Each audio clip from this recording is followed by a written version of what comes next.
سيحاول سموحة استعادة الثقة والعودة لنغمة الانتصارات عندما يستضيف الداخلية المتألق في تمام 5:15 مساء اليوم على ملعب الإسكندرية ضمن مواجهات الجولة 5 للدوري الممتاز.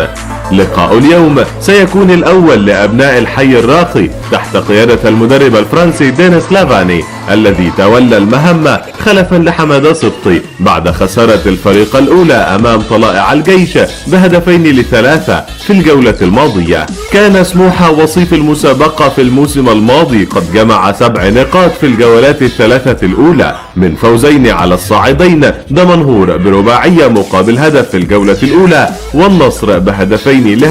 في الجولة الثالثة بالإسكندرية، وبينهما تعادل سلبيا مع المقاولون على ملعب عثمان أحمد عثمان بالقاهرة. من جانبه يأمل الداخلية في متابعة مسيرته الظافرة تحت قيادة مدربه المتميز علاء عبد العال بعد أن حصد 8 نقاط من فوزين على المقاولون ب2 دون رد والنصر برباعية نظيفة في الجولتين الأولى والثانية، ثم حقق تعادلين مع طلائع الجيش ب2 لمثلهما والزمالك بدون أهداف في آخر جولتين.